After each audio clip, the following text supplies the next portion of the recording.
civil design engineer in DCCD Engineering Corporation. He has completed his Master of Science in Structural Engineering in UP Diliman last 2017 and accomplished the Civil Engineering Board examination as 8th placer. He also got his BS in Civil Engineering as cum laude in UP Los Baños. For our first speaker, Modeling and Design of Conventional Bridges, Preparation of Input Data, here is Engineer Jose E. Pagaran Jr.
Hi, hi. I am here to present modeling and design of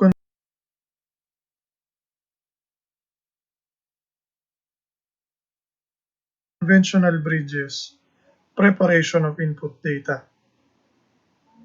Now, before I start, a little disclaimer. I'm gonna be honest with you. Um, Although this is an expert forum, I'm nowhere near the expert level yet. Some of you, if not all, actually already know more than I do. But I've seen things, I've experienced things about bridge engineering, and I'm going to share with you what I have learned so far. So I assume that most of us here are structural engineers. And for us, it's a challenging part of our job to model bridge through software like Midas. However, to be able to create a model,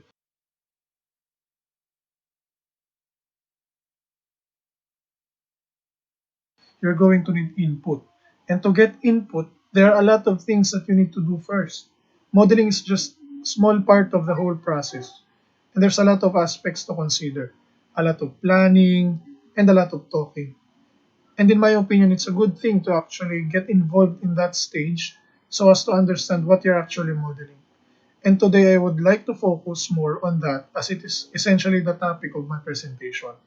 So here are some of the sources of information for your input. So we go one by one. So we have here the topographic or the hydrographic survey. So what this gives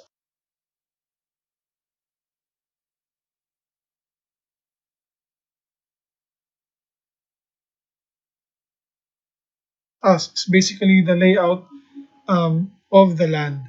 So we are able to identify through these kinds of surveys the existing establishments and structures,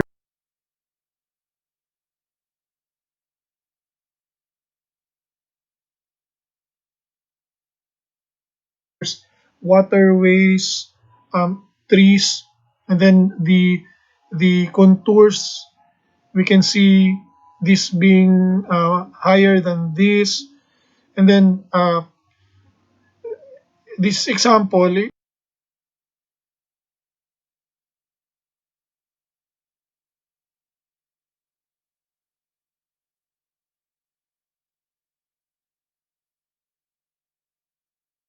is our current project. So you see here, this red is the center of the alignment, in which they came up with this by considering these existing structures, these factors, and then it crosses the waterway. So we need to have or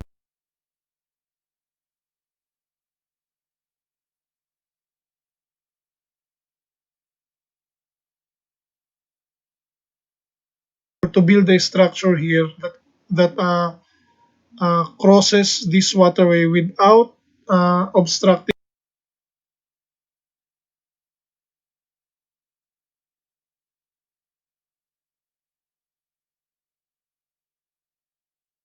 in the flow of the river. So through these kinds of surveys, you are able to determine or to plan the length of the bridge, the height of the bridge, the number of span of the bridge there.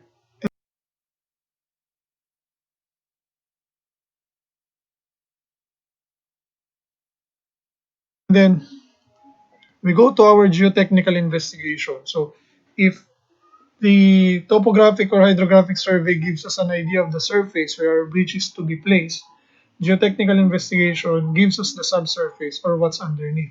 So how important is this?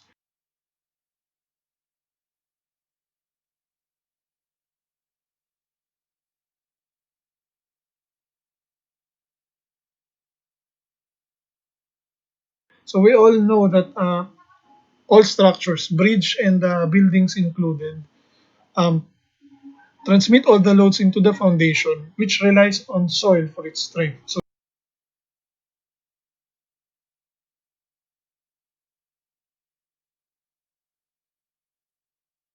depending on the type of soil, you apply a suitable type of foundation. So it can be a shallow foundation, or in the case of this project, a deep foundation consisting of piles. So here's an example of what you can do with the outputs of the geotechnical investigation. So you can get a more or less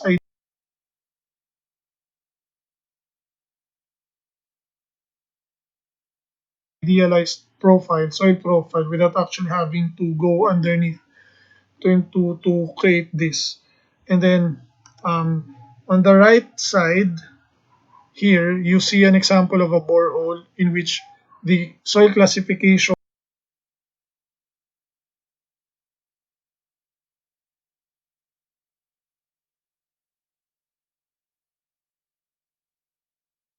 is shown here through two-letter codes. And then you can see this graph or log of the n values of the soil. And then another benefit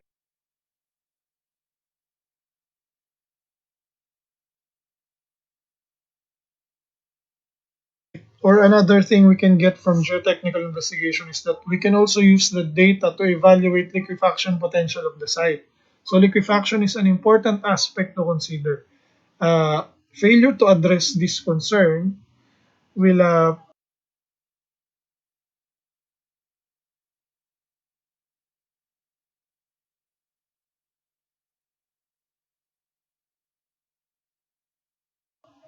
produce or will have serious effects on your bridge. And now we go to our coastal data. So coastal data is actually a matter of concern for areas near the coast.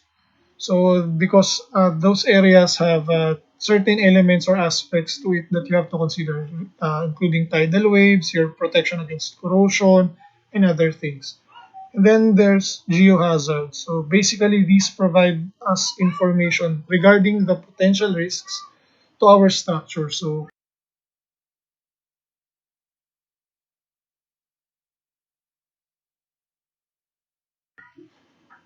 when you go to FIVOC's website, you can see here the different hazard types. So liquefaction is included there. You just have to specify the location and the hazard map that you um, want to have. And then lastly, uh, but not the least, hydraulic analysis. So hydraulic analysis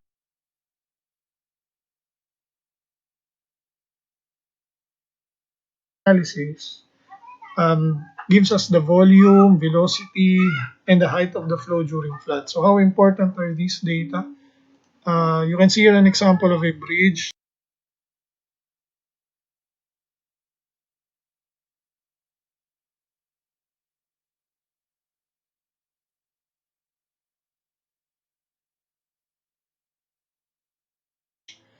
Uh, you see here this DFL, meaning the design flood level. So hydraulic data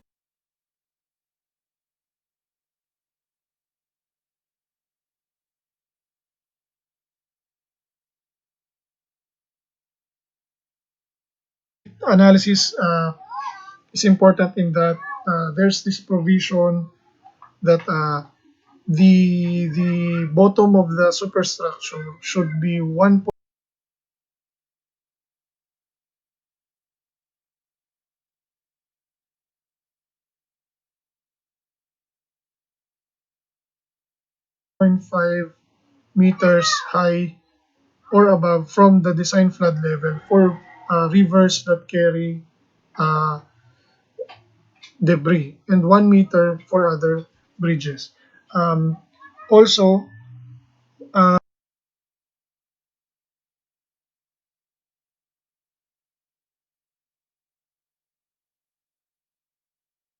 the velocity of the flow and its height are basis for determining the appropriate protection for the substructure. So what are these protection for? Scour.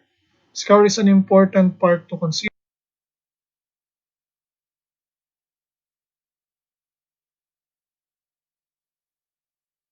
Say you have a column founded on 10-meter piles. Then you assume that the soil supports the whole length of the piles. That scouring will not occur. And then you did not check for the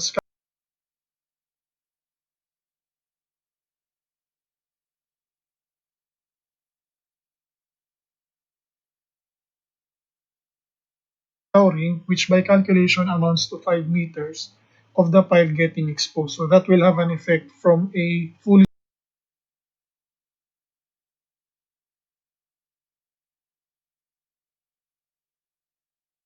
supported pile to a pile with an exposed length. And then now, as I said, those factors or those input parameters are just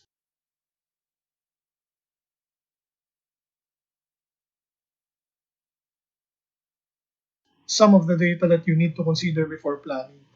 And then now, like any other design of structures, there are codes which give you guide on your bridge design. So they have actually helped me a lot. Not only did they give me guidelines on how to deal with the design, but also concepts like the what and the why.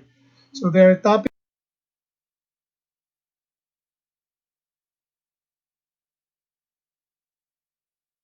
here that there are topics here that I only knew actually when I read the book. So the first two codes here are actually local codes. So the first one, DGCS, it actually comes in 6 volumes. So there's volume for engineering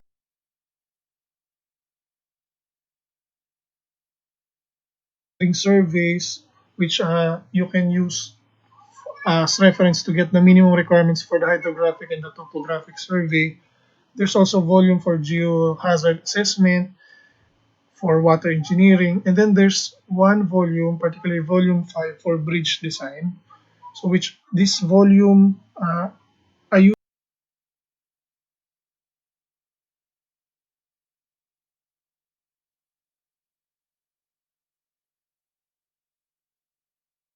this volume more often than the others, but still it's a good thing for us to also check the other volumes. So the freeboard that I showed you earlier, it's actually lifted from the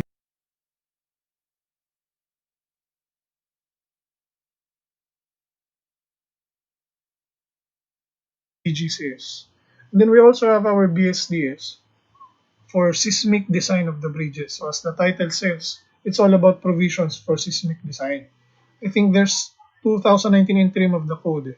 So actually these codes are based on the international codes. So like these AASHTO 2012 and then AASHTO guidelines for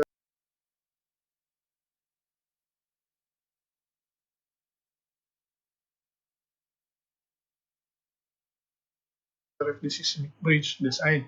So these codes are actually useful in that they provide you with some background information on the topic in the commentary inside.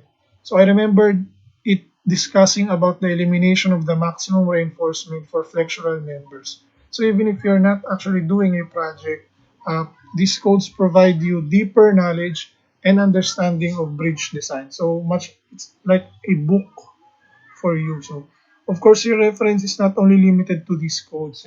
You can also read other reference codes, other international codes, pick something up from these codes, and then maybe apply them to your design procedure.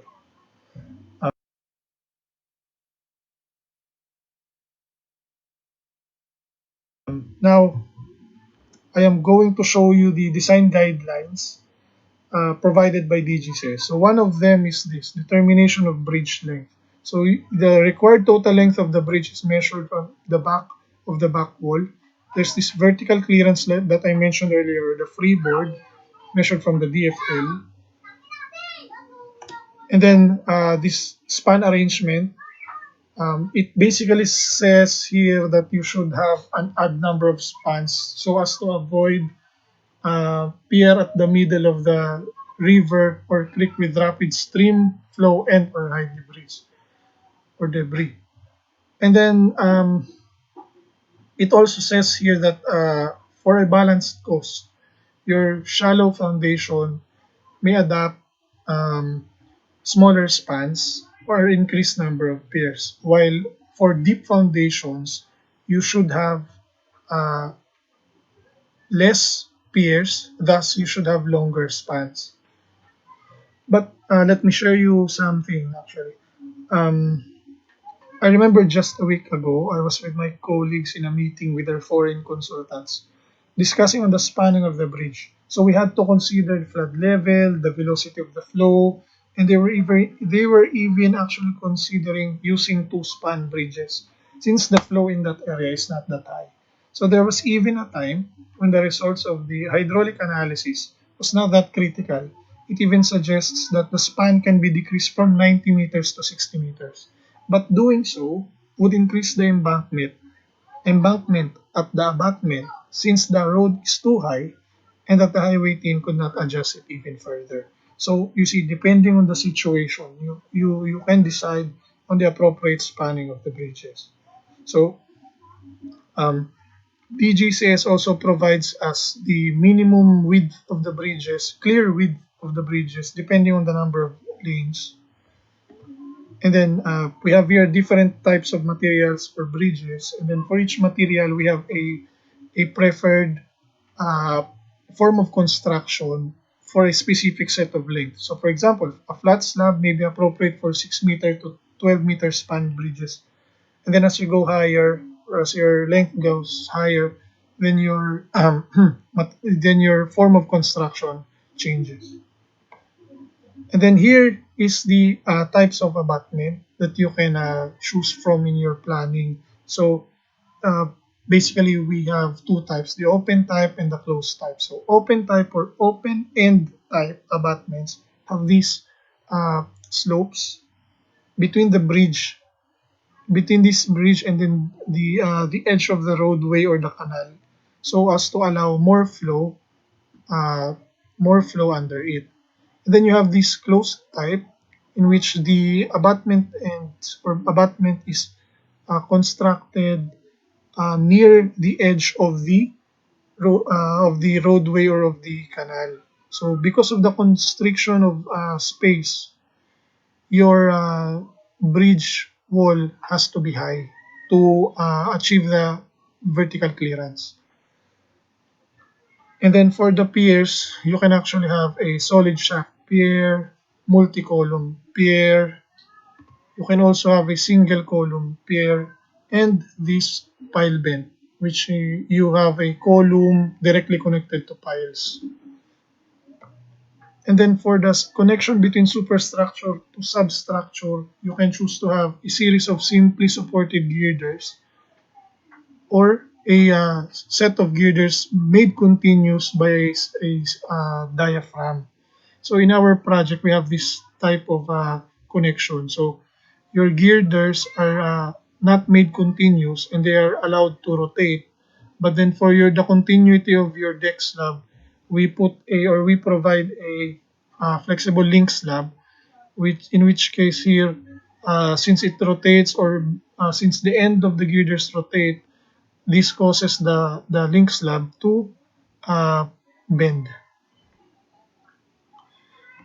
And then for our abutment, we have integral abutment in which the girder is made continuous, or the superstructure is made continuous with the made monolithic, sorry, with the abutment. Or we can have a seat type in which the girders are supported uh, on bearing pad and then the anchor bar. And then in this type, you can choose to have it fixed against translation or move movable against translation. And then you can allow rotation on this type of connection. And then these are your loads based on DGCS. So we have here DC for the dead load of structural components and non-structural attachment, basically self-weight. And then DW, dead loads of wearing surface and utilities.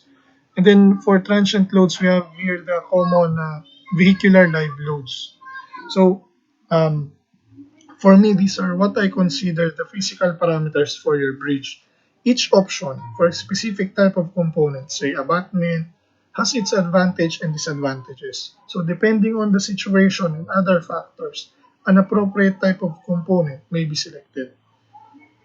Um, and now we go to the modeling part. So nowadays, the existence of software has helped us save a lot of time in design. So depending on the complexity of the structure, you can create a model that you can use for analysis and design in maybe just a day, maybe a week. However, like my senior once told me, the potential and strength of a software depends on its user. So without having understood the concept of the design, you might put in wrong data or values or interpret the results wrong. So there are a number of software available in bridge design or for bridge design. So all of them has their own features and capabilities. So although I'm not entirely familiar with the rest of them, I have only used Midas quite a lot of times, more than the others, and I actually appreciate this effort. And I'm going to show you one of the things I like about this software. I'm not actually going to show you the process of one by one, but I'm just going to show you a short description of the process. So here we have our workspace. We have here our three menus here, a message window which gives you information, a lot of information, even your maintenance period when it expires. And then if you look at the if you look here, this is the structure wizard, and it has a set of it's like a template of models, so they're easier to use. I mean, it they provide you a convenience actually. So let's for this presentation we try to look at this example, pre-stress composite bridge. So when you click on that, you actually have this window. Uh, you have five tabs for that, or five tabs for this window, four of which I will discuss because I'm not entirely familiar with tendons. So you have here your layout. In your layout, you can see information, basic information about the bridge, span information, layout offset. And if you, in case you don't know how to, or what these inputs mean, or how are they measured, you have this figure above, which is very useful because it helps you visualize your inputs. You can also select from the modeling type. You can choose for your bridge to be all frame or made entirely of linear elements, or your deck could be made into, or could be represented by plates, and then your girders by linear elements. And then if you see here, you can choose to have your girders continuous or simply supported. So it pays actually to determine first your parameters or your bridge configuration before you go into model. So uh, you can have here, you can model here the include the model in the model the substructure, the pier. And then if you click on the guide, another useful thing about this software is that they give you a visualization of the given, like I said earlier. So you can now imagine your parameters, how they are measured, and what do they mean, like that. And then when you click on the button with the ellipsis, you will have this properties window with material, section, and thickness. Usually we use this to assign the material or to create materials, sections, thickness for plates. And then if you go to section to material and then you click on the add, you can select or you can assign a material data. So you have concrete, steel, user defined. And then when you go to section window, you have here basic information about the deck thickness, the materials for your deck, girder, and diaphragm, basically for your superstructure. So you can select or you can assign number of girders and then measure those girders from the center of the bridge. You can also have your diaphragm, and then for girders, you have to define your girder section. So when you click on this, the window properties window shows again. And then when you go for in our example, in this specific example, we go with the composite girders. So we will have our pre-stressed girder and then our reinforced concrete slab. So first you have to assign your pre-stressed concrete girder. So you have to add, and then you choose your PSC. So the good thing also again here is this image, so you can so you have an idea of what these dimensions are by looking at this. And then the good thing about the Midas is that it already includes in its sections database the ash to eye type girders that we usually see here in Manila and EDSA. So you can click on that and then it automatically enters the information regarding that type of girder. So when you're done with that, you then have to select again or you have to add another section for composite. So for the composite, based on the image here, you have to specify the slab dimensions,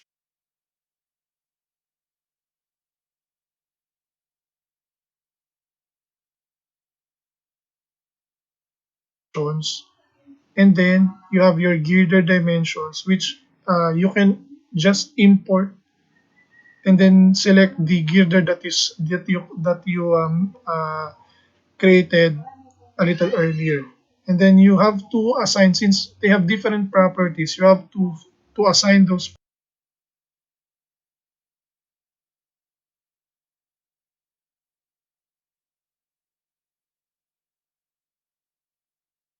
properties here. And then if you want, when you click the show calculation results, you can see here the section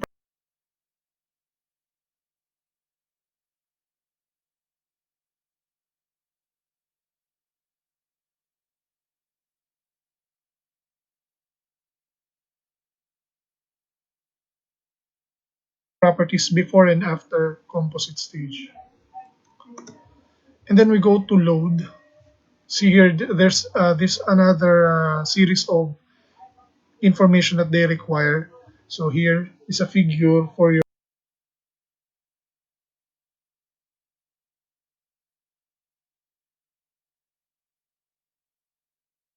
reference. And then you can choose to apply your dead loads equally to all the girders. DC, I mentioned earlier, the DC or the dead load of the structural components and non-structural attachments. So you can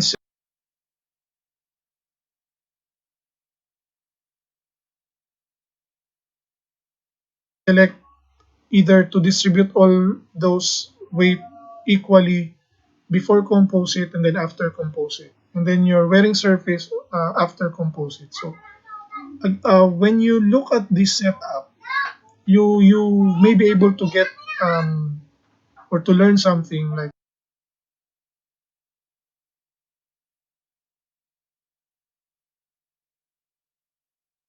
this. So before composite stage, that's the stage where you set up your girders, and then you put your when you put your formworks, and then you pour concrete for your deck slab. And at that stage, the deck slab weight acts on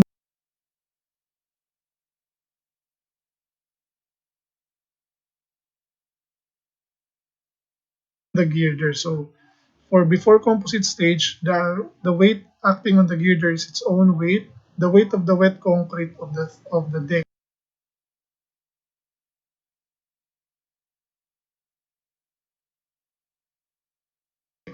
and then you can choose to have your formwork loads.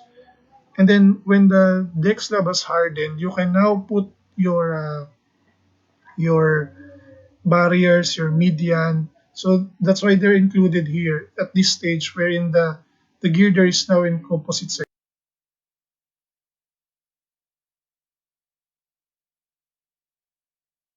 section together with the slab. So that's the same for the wearing surface. And then you can now also choose or assign live loads. So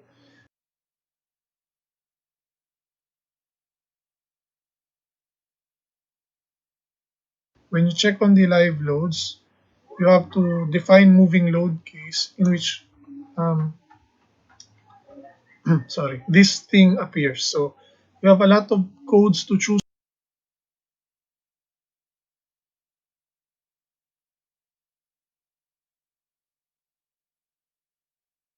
from for your moving load code. But here in our country, since our project for our projects here in the country, we can since DGCS is based on ASH to LRFD, so we just have to select ASH to LRFD.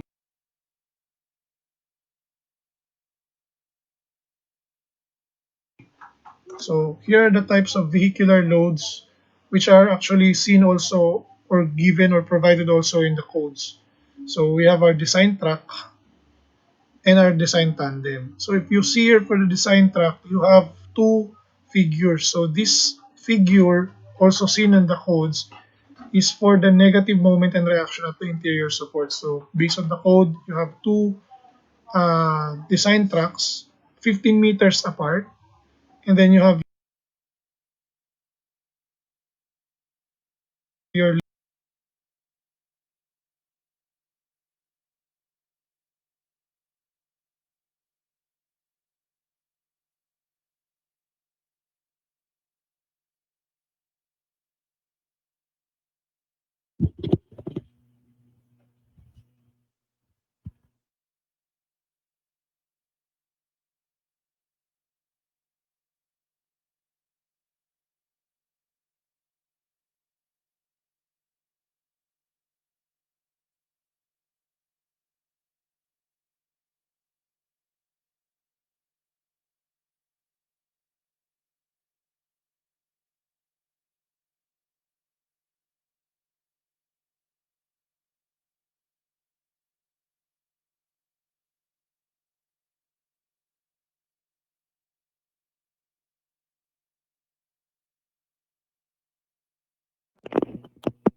Thank you for that wonderful presentation, Engineer Jose Pagaran.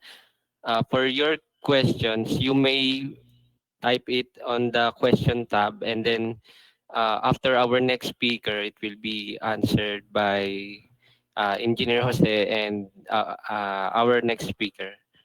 So for our next speaker, um, Engineer Angelo Patrick Tinga. Engineer Angelo is a Filipino civil engineer with 5 years of experience in design and modeling infrastructure projects. He is currently working as bridge engineer in WSP Manila. He has his own experience regarding structural and highway design with familiarity in Middle East, British, and American standards.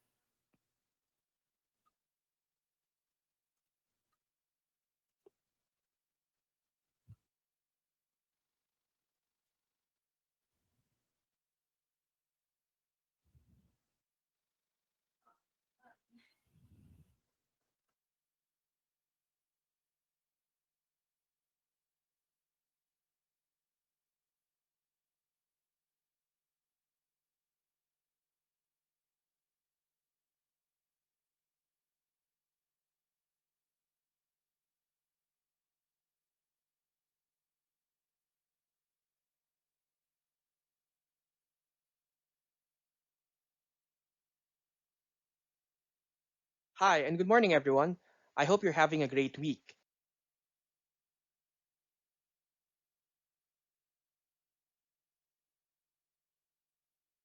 My name is Angelo Tinga, and I will be discussing about capacity checking and the design of columns, particularly here in the Philippines.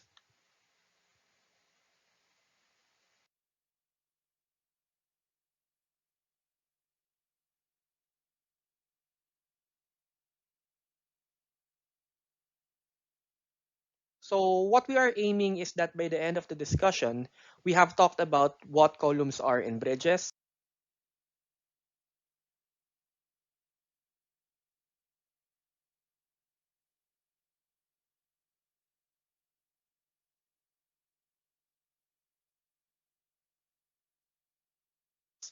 what are the forces that a column carries, which design codes are relevant in the Philippines, and how reinforced concrete bridge columns are designed in the country.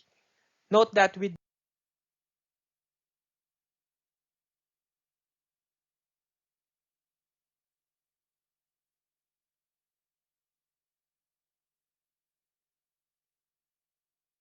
be focusing on reinforced concrete columns as these are the most common type of bridge columns.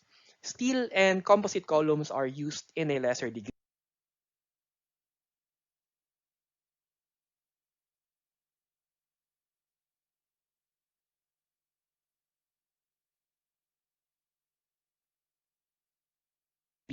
But are viable solutions for some special occasions. So here is a summary of the topics that we will be discussing. And by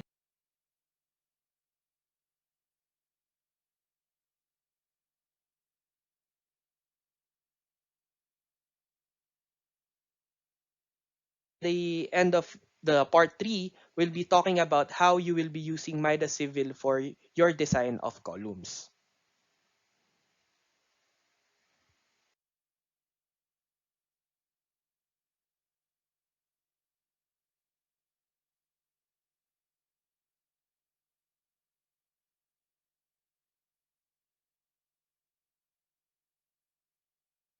So let's move on to the first part of the presentation. First, we have to be familiar with some of the terms. The term pier is usually used as a general term for any type of substructure located between horizontal spans of the bridge.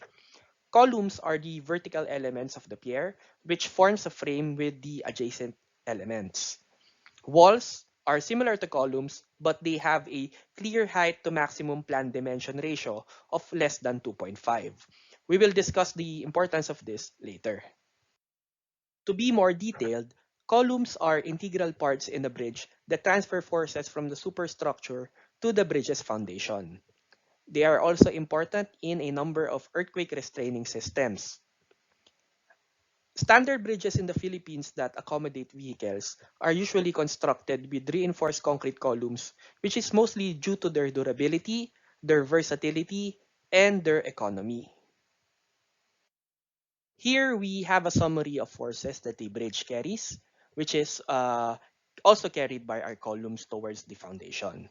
So we have our permanent loads, which are the self-weight or the gravity loads, the live loads, which are transient loads related to vehicles, pedestrians, and collisions. We have our temperature loads, which consider the expansion and contraction of the elements due to temperature change. We also have our time-dependent loads, which relate to creep and shrinkage. And we also have our wind loads, which are wind forces on the structure. Next, we also have our earthquake loads, which are the level 1 and level 2 earthquakes in the Philippines. We also have the water loads, which are the forces induced by water. Next, we also have the settlement loads, which are the forces due to differential settlement of the foundations. And there are other loads that have to be considered in a case-to-case basis. Design codes serve as a guide for us designers to properly design a bridge. In the Philippines, we normally refer to the following design codes: the DPWH Design Guidelines, Criteria, and Standards, which is also known as the DGCS, the DPWH Bridge Seismic Design Specifications, which is also known as the BSDS, the Association of State Highway Officials, or AASHTO, 2012 LRFD Bridge Design Specifications, and the Japan Road Association Design Specifications, especially if the project is using Japanese technology. So now we'll be moving on to the analysis of the reinforced concrete columns. First, we'll have to check if the vertical member is actually a column or a wall, which was discussed earlier. So the difference is important because this affects the R factor that we would be using, the reinforcement requirements that we have to satisfy, and how we analyze for the forces. Note that the wall at its weak axis behaves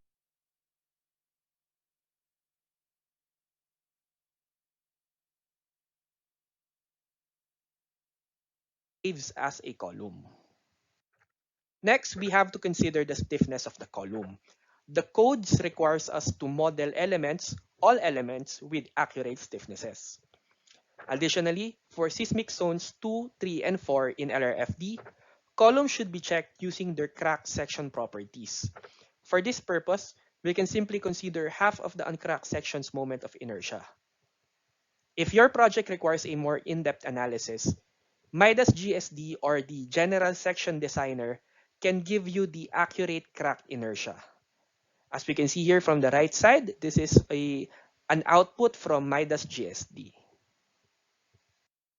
Next, we consider the slenderness of the column. So, slenderness is a measure of the column's tendency to buckle, which is defined as a form of deformation as a result of compression forces.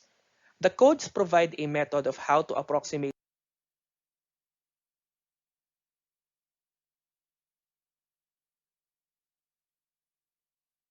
the slenderness effects in columns by the use of moment magnification factors. So, if you're using Midas Civil to design your column, Midas Civil can automatically do this for you.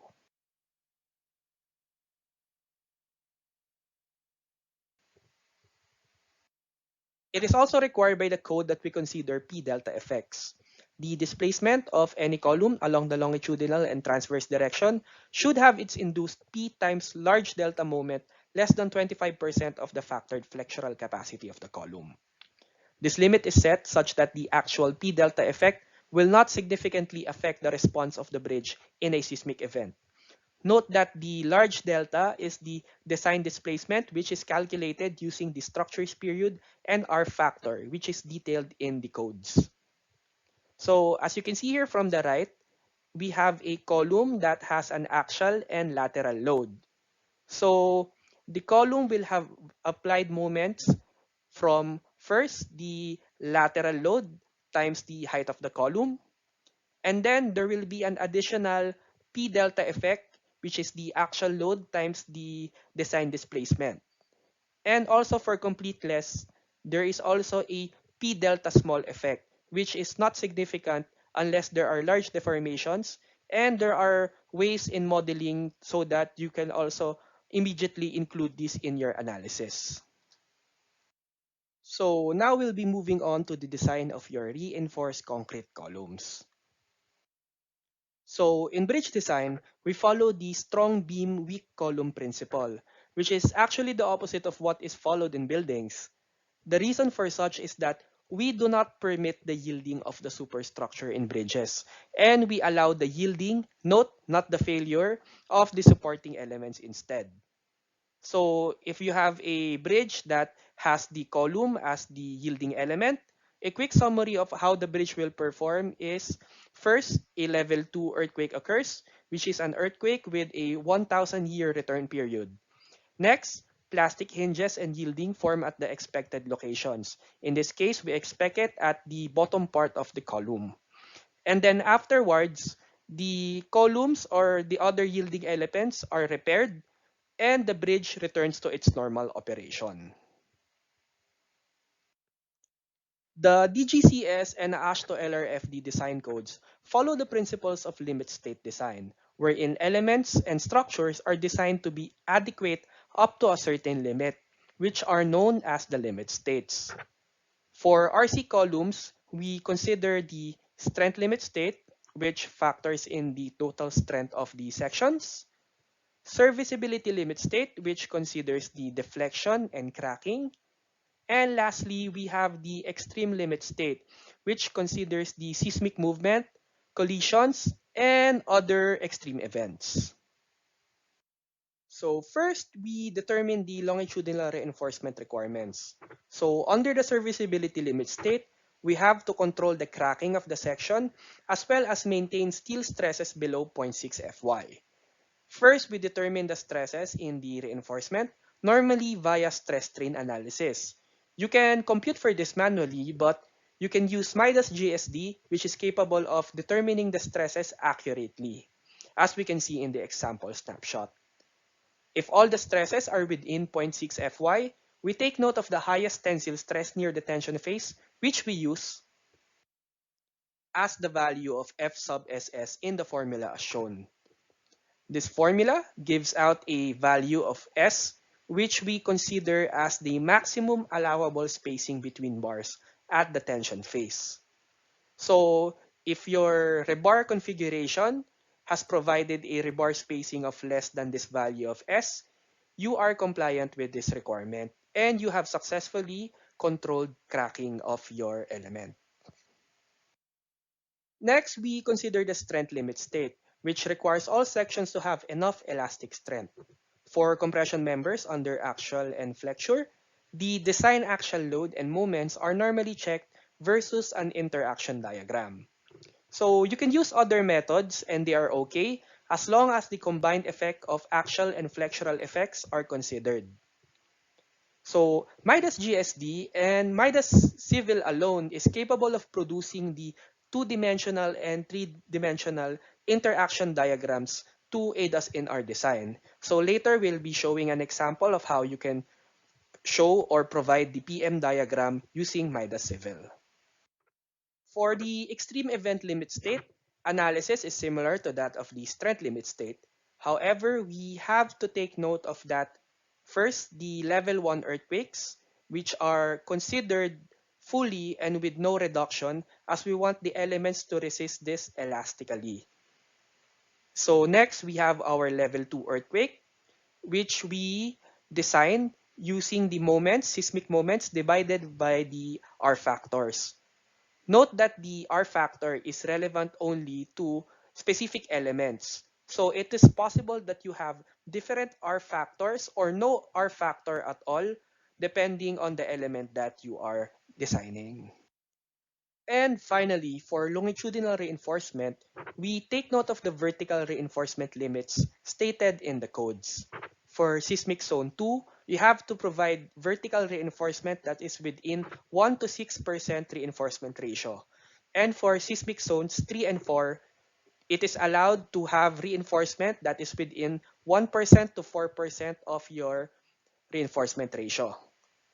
The lower limit on the column reinforcement reflects the traditional concern for the effect of time-dependent deformations as well as the desire to avoid a sizable difference between the flexural cracking and the yield moments. The higher limit is to avoid congestion and extensive shrinkage cracking and to permit anchorage of the longitudinal steel. Now we go to transverse reinforcement. So shear design of the concrete is detailed in the codes, which also states general minimum shear reinforcement. So you'll see it at the DGS Volume 5, 12.5, and the AASHTO LRFT 2012, 5.8.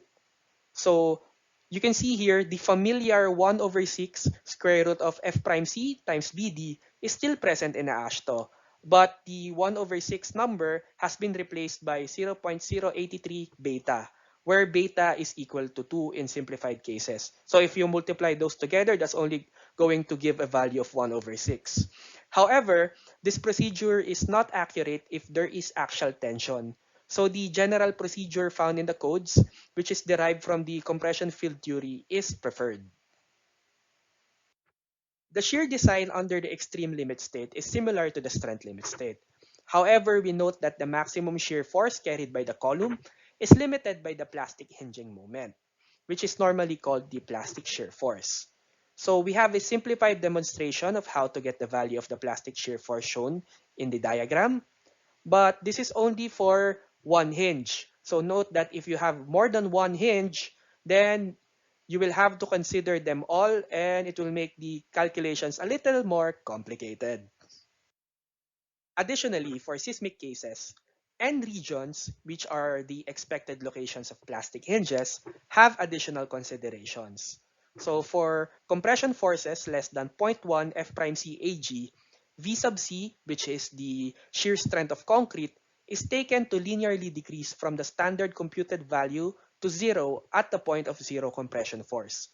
In design practice, this V sub C is normally taken as equal to zero immediately to be on the conservative side, and it's much easier.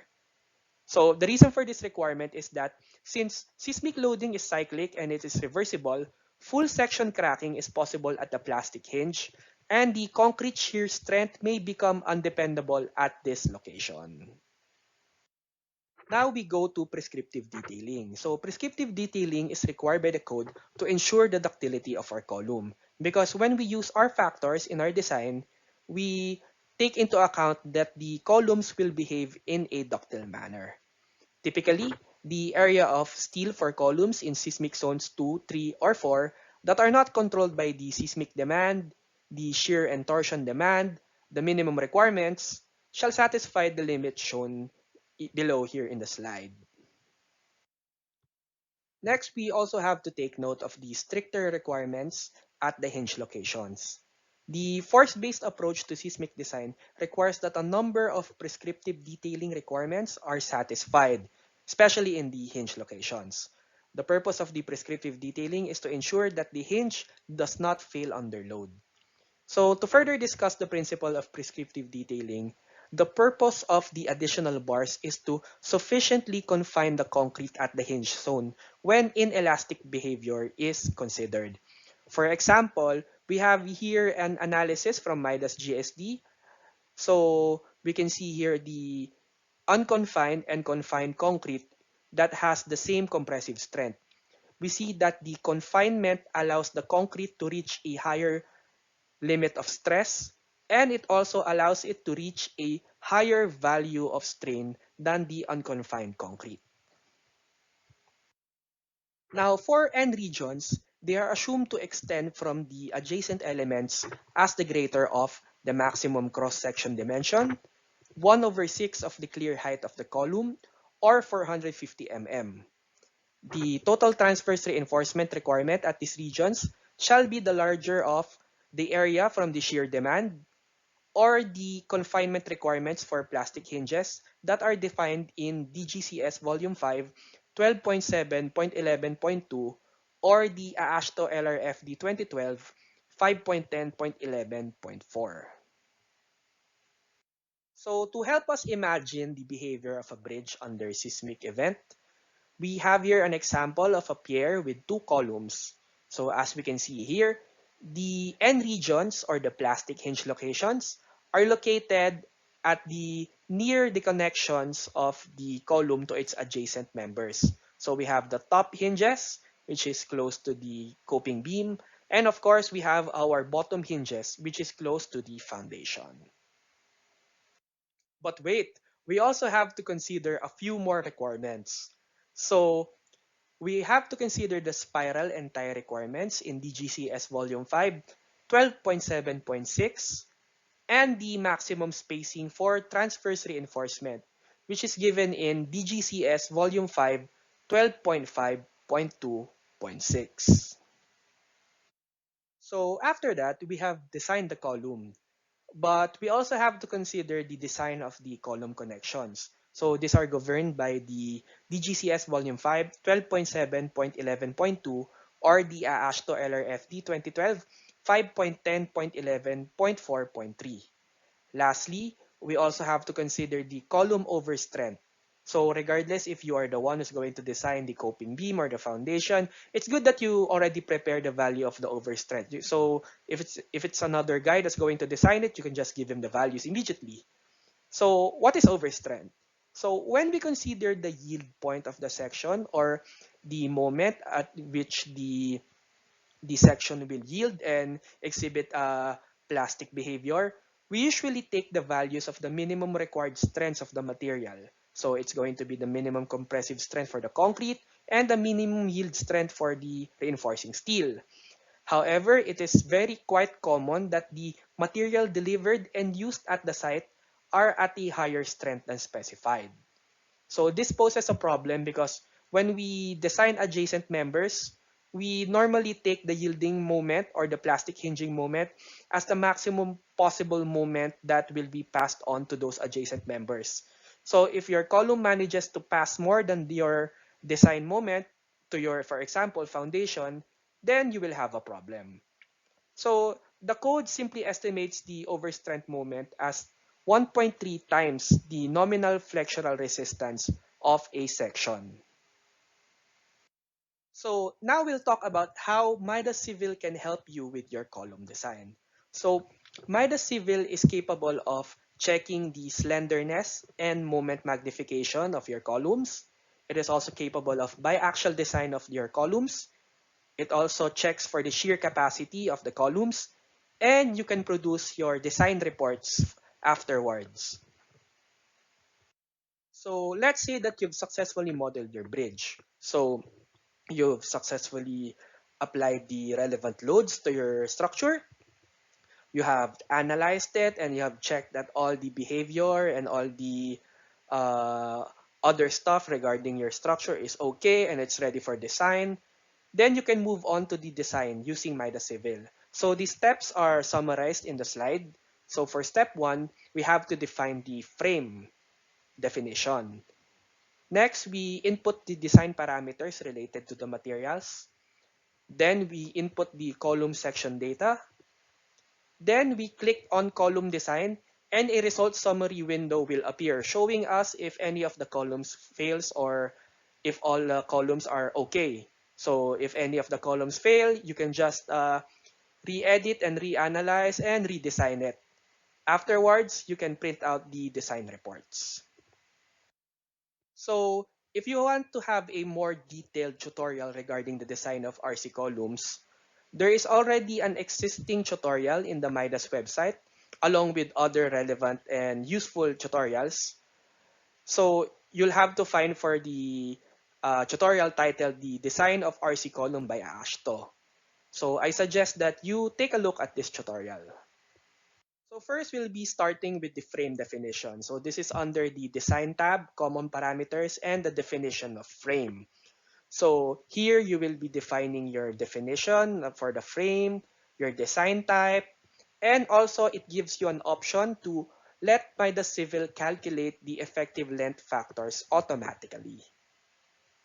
Next, we have to indicate the design parameters. So this is under the Design tab, RC Design, Modify Concrete Materials. So what you can see in this window is all the materials that you have indicated, so all the concrete materials. Note that when you define the concrete material when you are modeling the bridge, it will not ask you for the material strength because you will have to input the data here. So for all the concrete materials that you will be using, you can assign its specified compressive strength as well as the grade strength of the rebars that you would be using, the main rebar and the transverse reinforcement. Next, you will have to define your column section data. So this is done under the Design tab, RC Design, and the column section data for design option. So here in this window, you can define the covering thickness of your rebars. So this is from the surface or the outside face of the concrete towards the center of your reinforcing bar. As well as you can also define the ties and spirals, so you can indicate a size that you want to use and the number of legs that will be considered for the design. So after the previous steps, you are ready to design your column. So go to your Design tab, RC Design, and Concrete Code Design. This column design results window will appear, which will show all the columns that can be designed in your model. So in this case, I only have one column and it's okay because of the remark okay. If any of your columns has failed, you will see red text and a NG remark. So there. After you have checked all your columns and all the columns are okay, you can go on and continue to producing your design reports. So from the design results window, if you click on graphic, it will show you a quick summary of the calculations of the column. So we have here the design conditions, the applied design loads, and it will show you the axial forces and moment capacities and the PM interaction diagram. So this is one of the ways that you can show the PM diagram using Midas Civil. Also included in the graphic report is the shear force capacity check summary, which shows you the applied shear force, the shear strength by the concrete and the rebar, and your shear ratio. And in case you just want to see your PM diagram, from the design results window, you'll just have to click on the draw PM curve, and it will show you the three-dimensional interaction diagrams per member. So if you need a more detailed output from Midas Civil, from the design results window, you can just click on detail and it will show you this detailed text-based report, which you can print out. The detailed report shows you how Midas Civil calculates for the slenderness ratios and the magnified force moments. It also shows you the capacities of your biaxially loaded column, as well as how it checks for the maximum and minimum transverse reinforcements, which in this case, I'm using a user input, but you will have to update it if you're designing for seismic loads. It also shows you the detailed calculation of the shear using the general procedure derived from the modified compression field theory, as well as perform the maximum and minimum transverse reinforcement check for the column.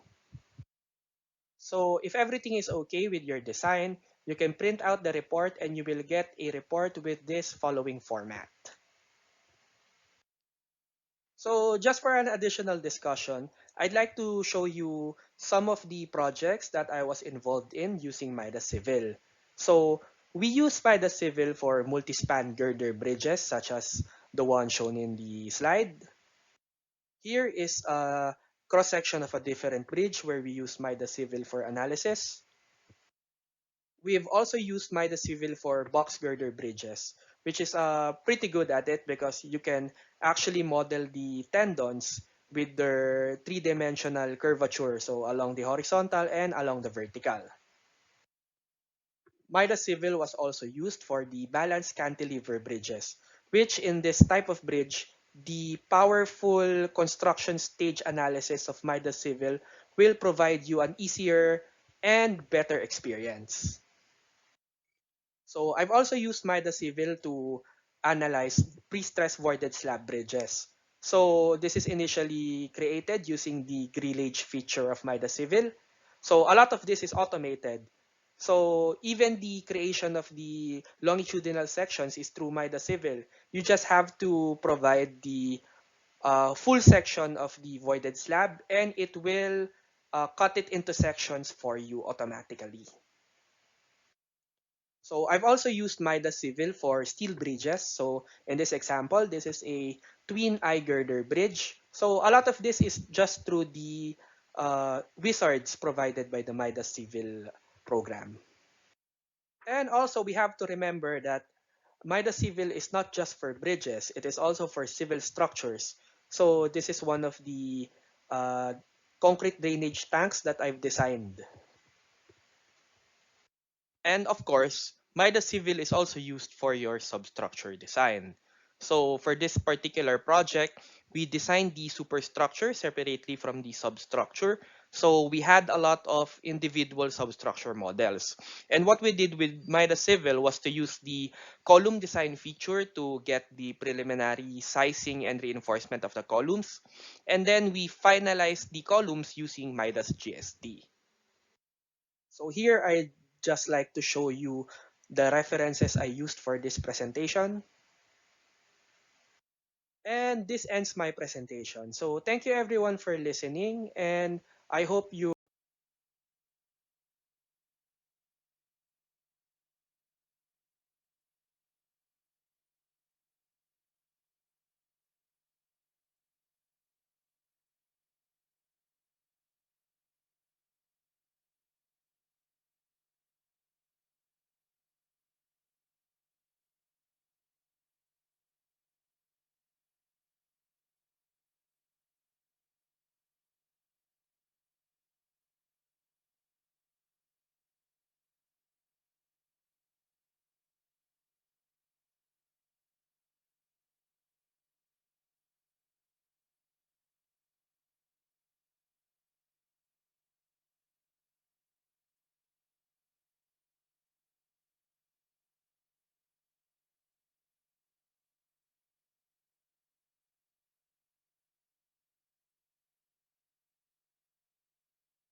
So hello everyone. So we will now proceed to the Q&As. So I want to invite Engineer Angelo and Engineer Jose to answer some questions on the question tab.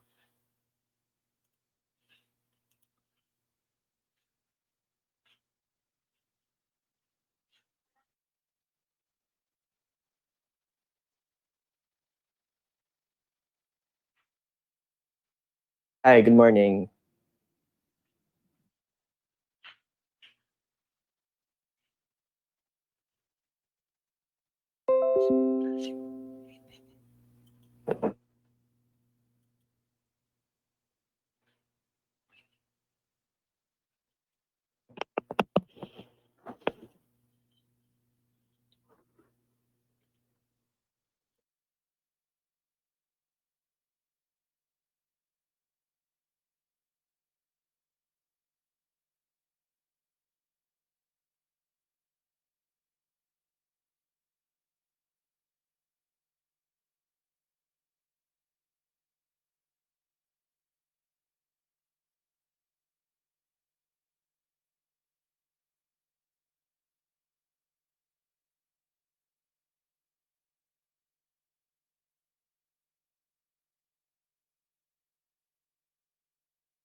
Okay, so I think our speakers are now ready.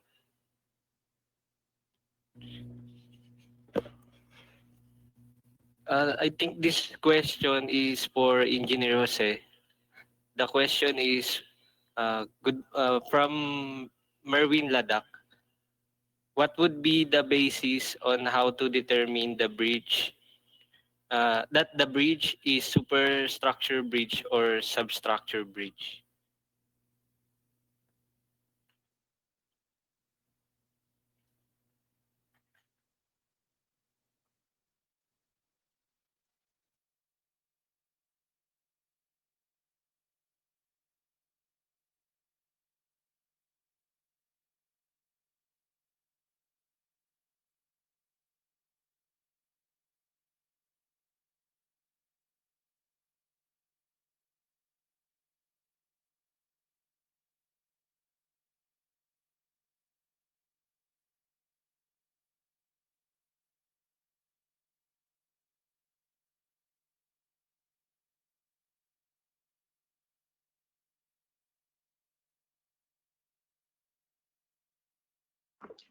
Hello, Engineer Jose.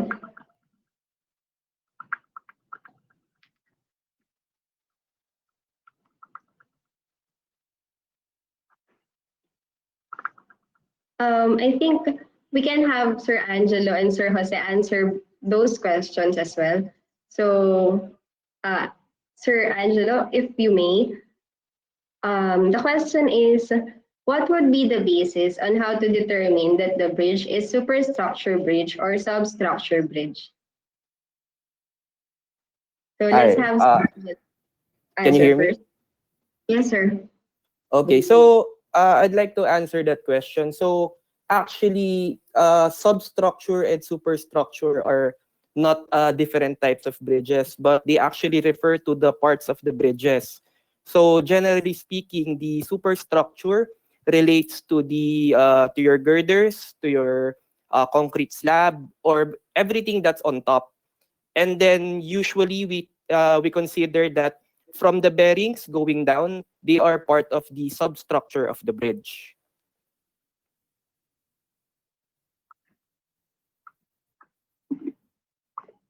Okay. Thank you, sir. I hope that answered Sir Merwin's question. So, Sir Jose, can you hear us?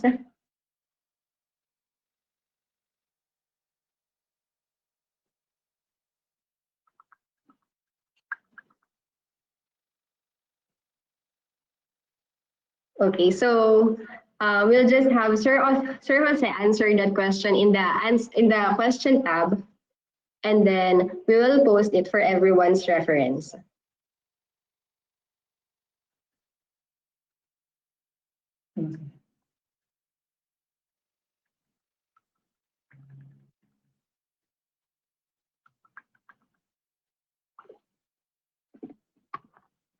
Okay.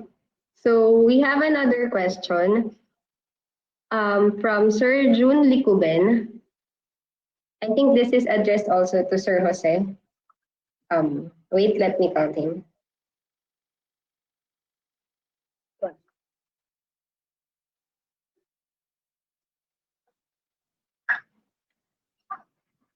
Hello. Hello.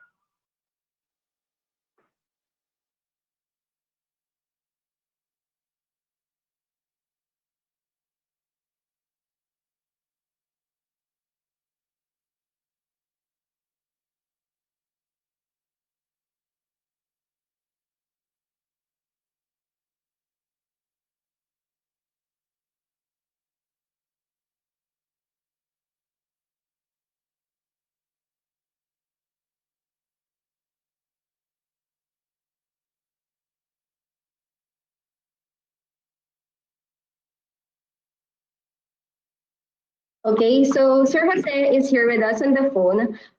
The first question for Sir Jose is that what would be the basis on how to determine that the bridge is superstructure bridge or substructure bridge? No. Um, uh, Actually,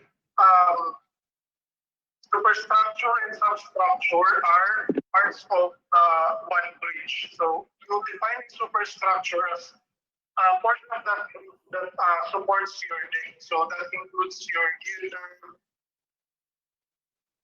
and then what substructure are a substructure is the part of the bridge that supports your superstructure and transmits all your loads from the superstructure to the foundation. So parts of the substructure include the columns. So there's no, I think, if I'm not mistaken, there's no superstructure bridge or substructure bridge. Superstructure and substructure are parts of one bridge.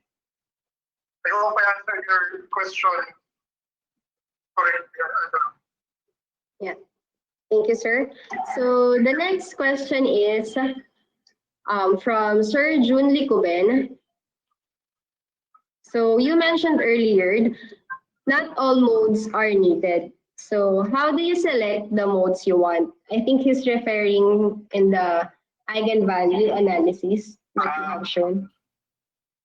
Yeah. What I actually meant is that basically for a structure, I think not only for bridges, but for almost I think all structures, if I'm not mistaken, you can have a number of eigensolutions or eigenvalues depending on the number of degrees of freedom, wherein the degrees of freedom depends on the size of the model.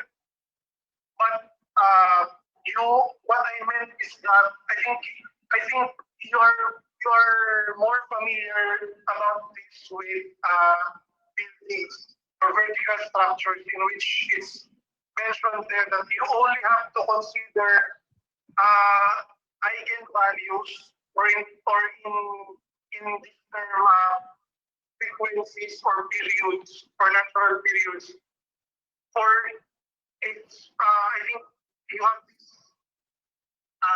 participation factor when you measure which part of the or I mean which among the or what do I say this you don't need to consider all the values participate in that system.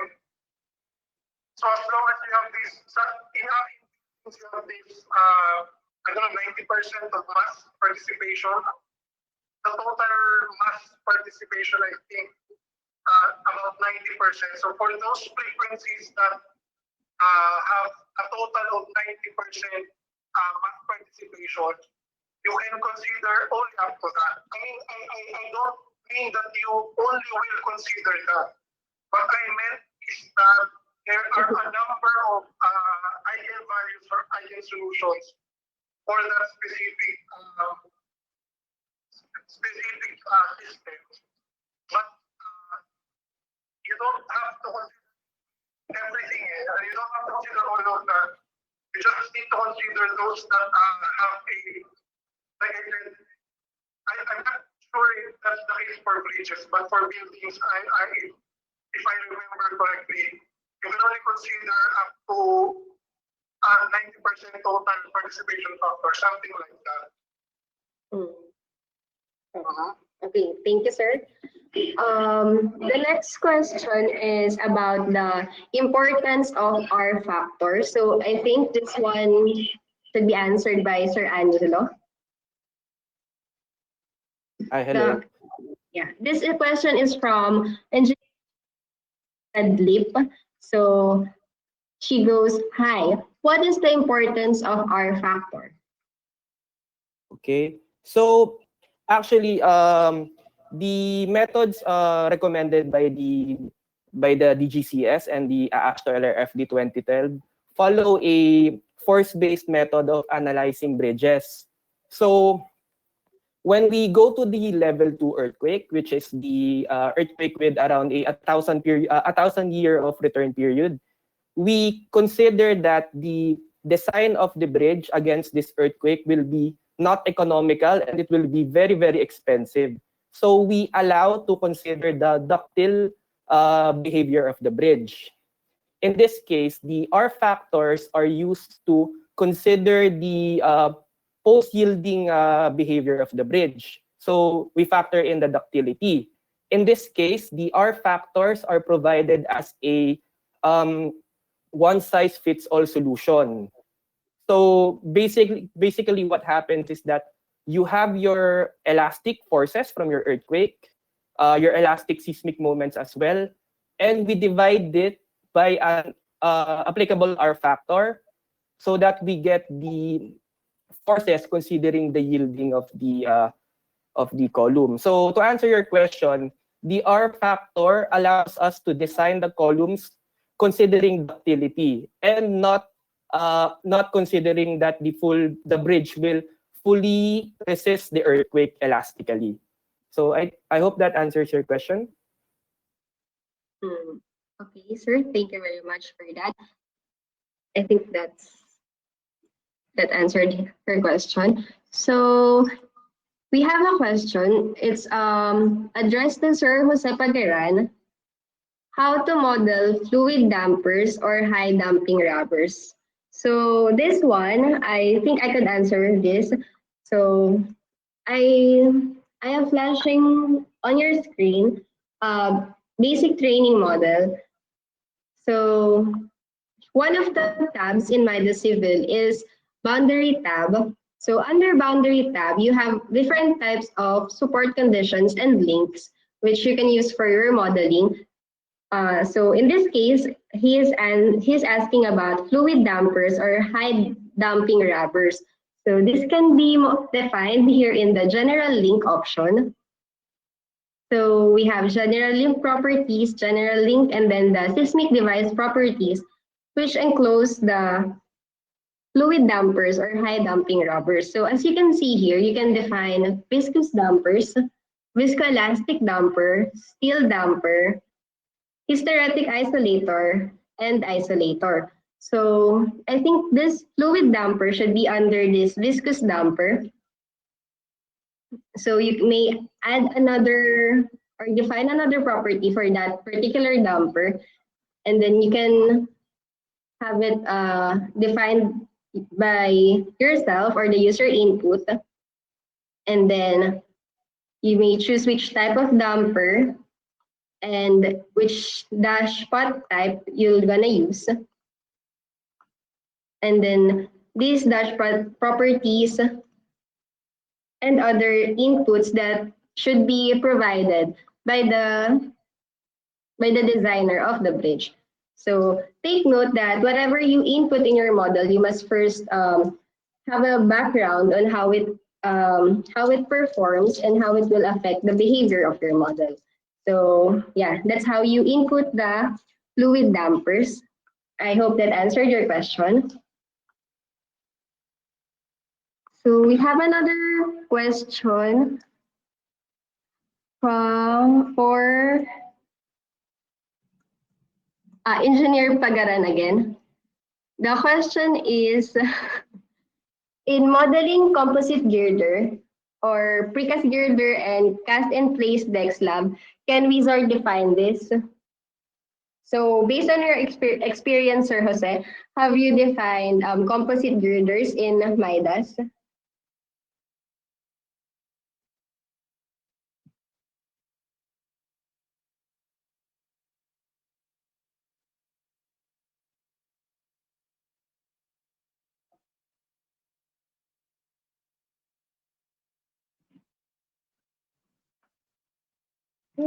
Yeah.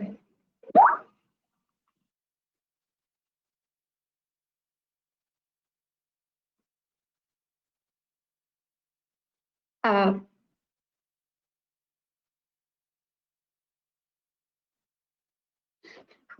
sorry, sorry, Sir Jose. Can you answer the question again? I think they cannot hear it again.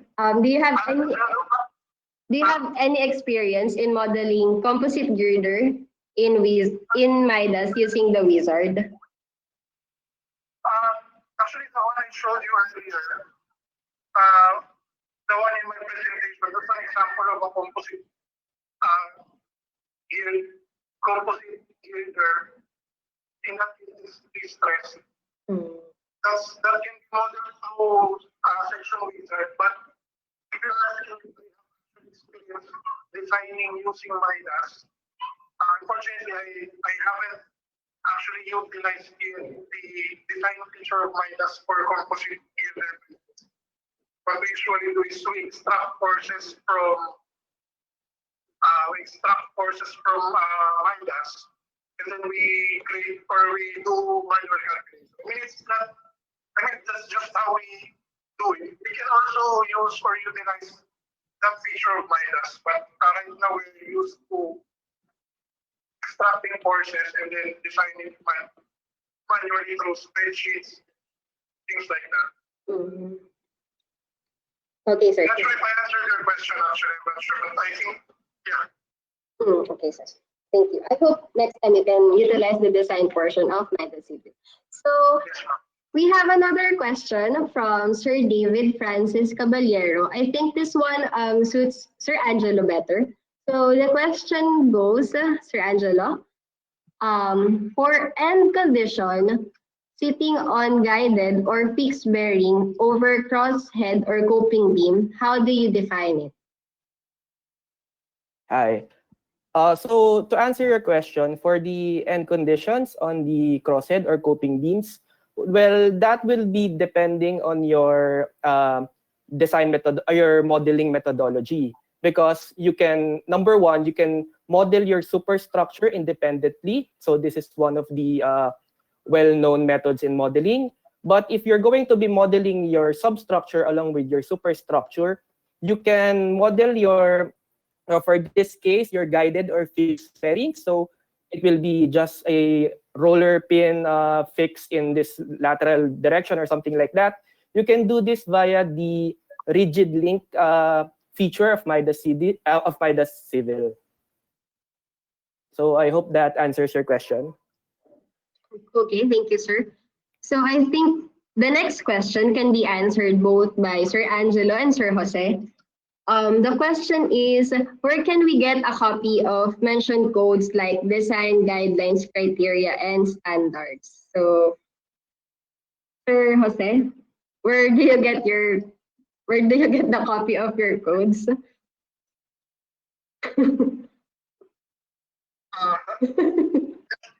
my friends, my office mates, my colleagues, you want to share. So I don't think there's an issue of sharing violation with that. So if you want to, I can give you my resources. Okay. How about international codes? We can ask maybe Sir Angelo for that. Well, strictly speaking, we purchase the codes from the author, so we have to provide the licensing fee. But this is not applicable to all codes because there are some codes that are provided for the public free of charge. So you can just check this in the websites of the authors of the codes that you are interested in. Okay, sir. Thank you. So the next question is from Sir Jason Guzman.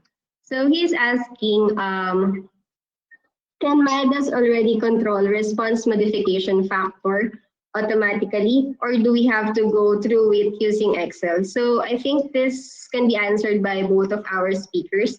Let's have Sir Jose's answers first. Sir Jose, in your practice, how do you define the response modification factor?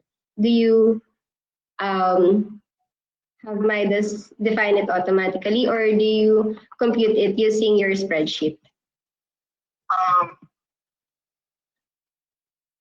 not sure if related. Actually, we have already, I already talked about this with my colleagues regarding the use of response qualification factor.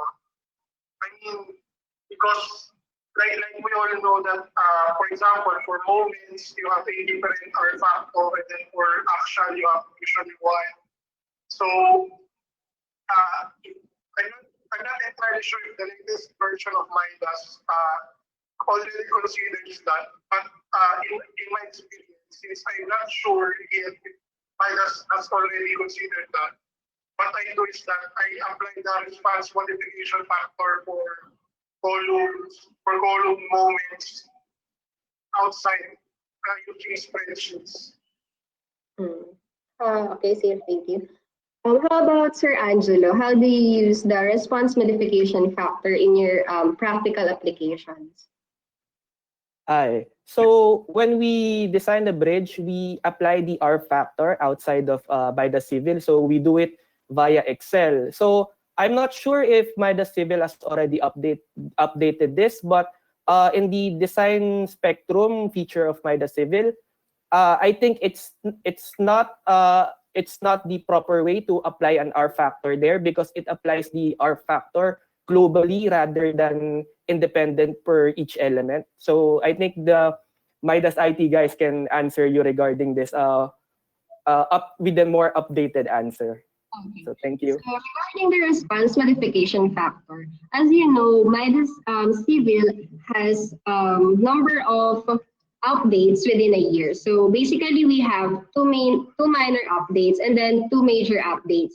As of now, the revision or the update for the response modification factor is under the verification phase. So we will need to verify the function before we actually release it globally so that the R factors can be applied to moments only or shear only or the reaction only of the components of your bridge. So yeah, we are working on that. As you can see, Midas is conducting these forums for us to know which functions you need and which functions you need to update. Yeah, so thank you, Sir Angelo and Sir Jose, for that inputs regarding the response modification factor. So for the next question, I think this is from Mark Allen Fule. I think both of you can answer this. So is it advisable to rely on Midas alone in designing a bridge? So let's have Sir Jose's answer first. So Sir Jose, is it advisable to rely on Midas alone in designing a bridge? Personally, I think, like I said in my presentation, Midas is a is a powerful tool for designers. But I think what's really important here is that you as a designer should know more than the software. I mean, I'm not saying that Midas is not good, but I think it's not good to just rely on software alone. I mean, you should have you should try to question. Sometimes you should try to question the results of the output of the software.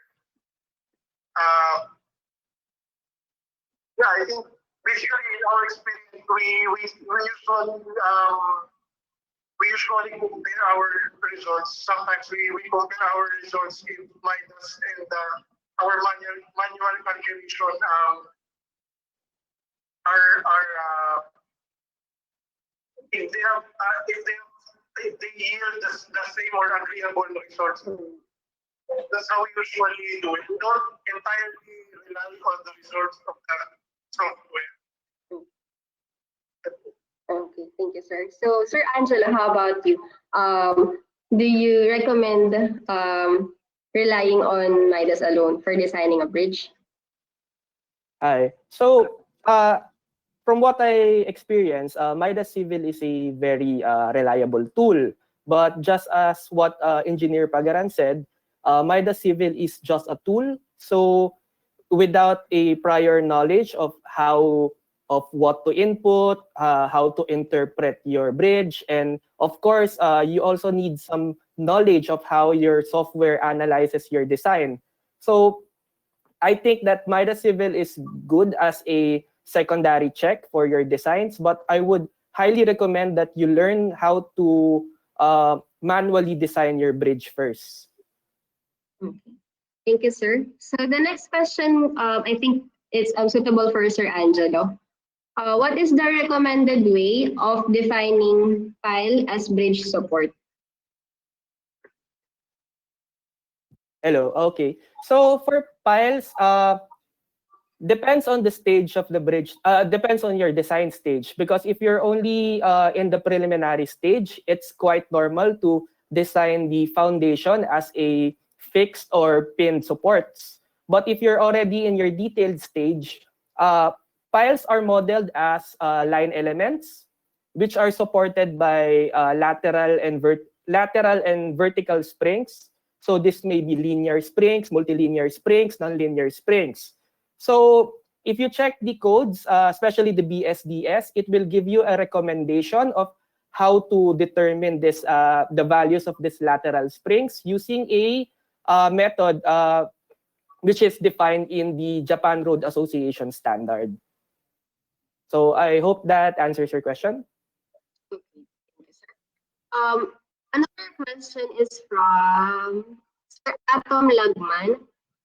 Is addressed to Sir Angelo. How do we account for any other dynamic forces acting on the structure, such as those induced by pedestrians, wind, or any other, using Midas?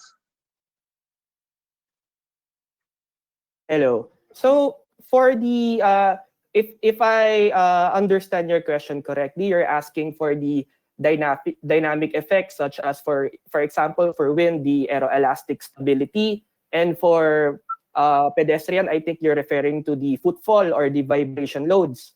So I will have to be honest with you, I'm not too familiar with those dynamic analysis, because we usually consider this as static loads for the bridges that I've designed, because they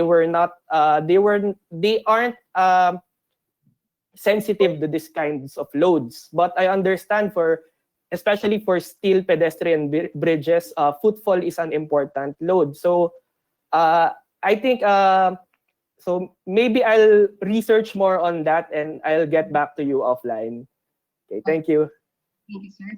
So we have another question. Maybe Sir Jose can answer this. Considering there is no available geotechnical data, what are the assumptions to be used considering no funds for geotechnical analysis?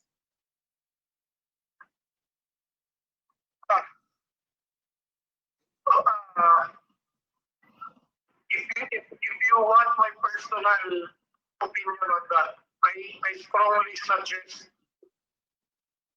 you don't design something without geotechnical data, because if you're just going to assume things like if you're just going to assume that the foundation is that the soil around that in that area is strong,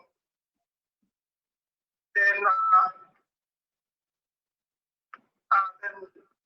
if it happens that what you assume is wrong, then your bridge will suffer consequences. And then if you go to, or if you choose to assume the worst condition, you might end up having difficulties in design. You might even have bridges design. I mean, you will have high cost because you will consequently have. I'm not sure, but you will consequently have larger members in order to support the bridge. But yeah, personally, I believe please don't design anything without geotechnical data, please. Okay, thank you, sir. The next question, I think Sir Angelo can answer this. Should we consider crack section for the superstructure in the dynamic analysis? Hello. So Yes. for crack sections, I'd like to clarify that usually we don't consider this for the superstructure, but this is very important especially for the columns, because the rigidity and the stiffness affects the analysis of our forces. And usually with the superstructure, cracking is very limited. For example, you have your pre-tension girders. They aren't that allowed to crack as much as your columns in a ductile manner. So my personal opinion in that is that the crack sections are most important for the columns instead. So I hope that answers your question. Thank you, sir. I think this one is a follow-up of that question. This is from Sir Pasang Dorji Moktan.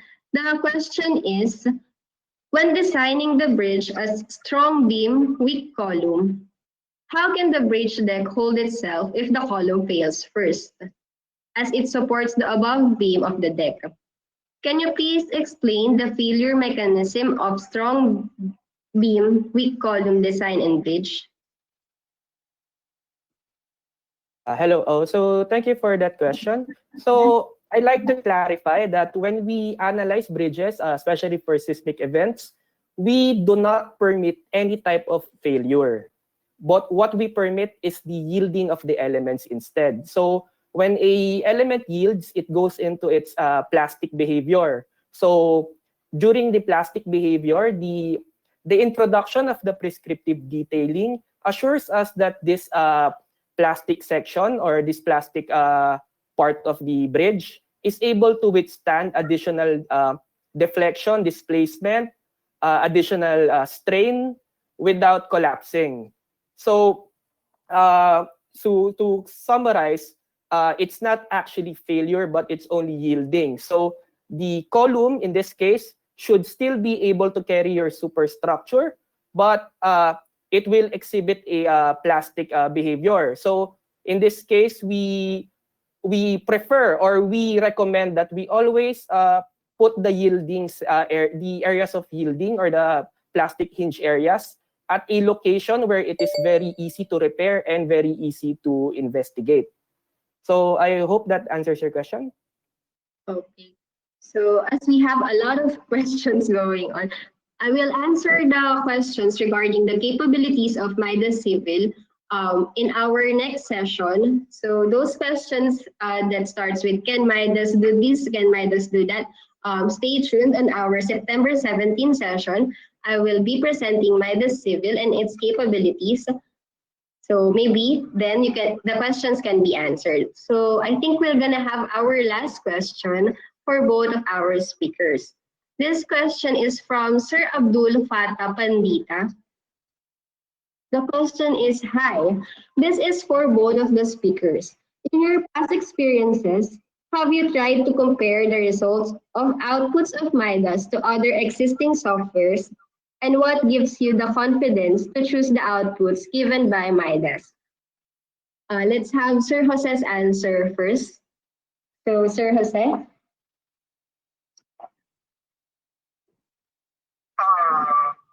So, um, I I actually haven't I actually tried comparing them using a single model or a similar model. But what what made me choose Midas over the other is that I think the convenience. I mean the convenience. And I was more how do I say this? I appreciated the results of the not only the results but how you perform the live load analysis in Midas. So like I said in my presentation, I am actually not entirely familiar with the rest of the software available for bridge design. I've only used one, and then Midas. And then I like the Midas better because, like I said, it's more convenient because all its loads or all the entire format of the software is you can actually feel that it's catered solely for bridge design. Unlike this other software, which I think it's not necessarily, I mean, it's not for bridge alone. But I'm not saying that this software is better or not good or bad. I'm just saying that I'm more used to my civil because it's more, like I said, it's more catered for, it's more designed for bridge design. That's what I can say. Okay, thank you, sir. Sir Angelo, how about you? Hello. So I've used a lot of bridge specific software in my experience, and actually with all of the softwares, there is some things that you will have to learn. For example, yung how to model this kind of bridge, you will have to. There are specific methods for each of your software. There are specific things that you have to consider. But I think ultimately, if you model the bridges properly, depending on the software, they from my experience is that they have very similar values. When I say very similar, it is going to be maybe a difference of 1 kilonewton in the values of around the thousands because everything is solved with large matrices, so some difference is expected. But what gives me confidence to use Midas Civil is that it is very user friendly. Because for example, when I want to design a bridge, I can just click on the structure on the bridge wizard and then whip out a model in maybe around 5 to 10 minutes. For some of the other software, I will have to model those manually using the software tools or use a drawing file and import it directly. And also, what I like about Midas Civil is that there are continuous updates that are obviously tailored to what we request from the Midas team. So I've found that all of the updates of Midas Civil have been relevant to my experience as a bridge engineer. So that's my answer for that. Okay, thank you very much, Sir Jose and Sir Angelo. Yeah, so regarding questions about the certificates and the video recordings of our webinar for today, yes, I'll be sending video recordings of our webinar today for those who have gone through from the start to finish. And then I'll be sending the certificates after our session on September 17th. And I'll also be sharing Midas Civil Basic Training session handout with the model files. So, and the video file so that you can access it on your own at your own pace, so you can pause it anytime you want to do it on your own. We will also be sending training license with that training manual. So this will all be provided after the webinar on September 17th. So yeah, see you next week. And I hope that you gain a lot of knowledge from our speakers, Sir Angelo and Sir Jose. Again, from the Midas team, I would like to thank Sir Angelo and Sir Jose for the informative session that you have shared with us. So we had 294 attendees for today. So you share your knowledge to 294 current bridge engineer and aspiring bridge engineers. Thank you very much, sir. So I hope to see everyone in our next training. Okay. So that's all. Thank you. You may now log out. So please don't forget to download the handouts on the handouts tab. These were prepared by our respectable engineers. Okay. Thank you very much and bye.